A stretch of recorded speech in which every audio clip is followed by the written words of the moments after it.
So my grandfather had a real vision of creating and curating this library as a safe place, an educated place, a place whereby you come into and learn. And my grandfather was a very learned man. He would always read the newspaper. Always, constantly, he would be reading the New York Times. He would be having a cup of coffee at McDonald's, whether it was New York or Florida, where we would go down to during the wintertime, and he would be reading, and his mind was always constantly going. And I think that's what made him super successful in life, is because he kind of knew a lot of things that other people didn't know of before.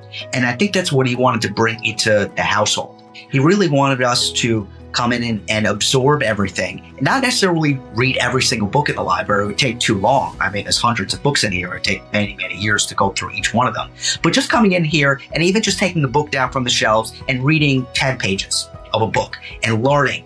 And my grandfather always told me, try to learn something new each day. And that was kind of always my motto, and he reinforced it to me. And sometimes if I didn't really learn anything out on the news that particular day, I would come into the library and pick out a book and say, wow, I didn't really know anything about that president, or I didn't know anything about that particular actor. So he really wanted this place to be a special place, a place that you could come into and sit on his favorite chair, which is the chair that I'm sitting in right now. We also have a couch to the left over here that sometimes my sister and I would sit down and lay down there. And sometimes my grandfather would sit down in this chair and he would say, Rich, I want to read a book to you. He would just read me a book for like a half an hour. My grandfather really, really enjoyed reading poetry to me. And that was something that was very special to my heart, because I really love poetry. And sometimes, like after dinner, or before dinner, my grandfather would say, do you want to read some poetry with me? He really wanted me to learn all different types of poetry, because he said, everyone's different, right? Everyone lives a different life. There's so many different poets, so many different writers. Everyone has their own structure of the way that they write.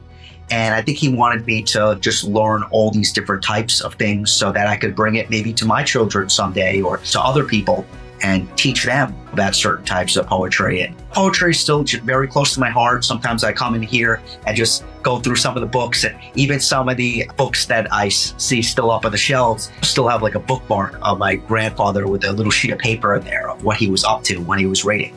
So just really great fond memories of my grandfather sitting here and reading poetry to me.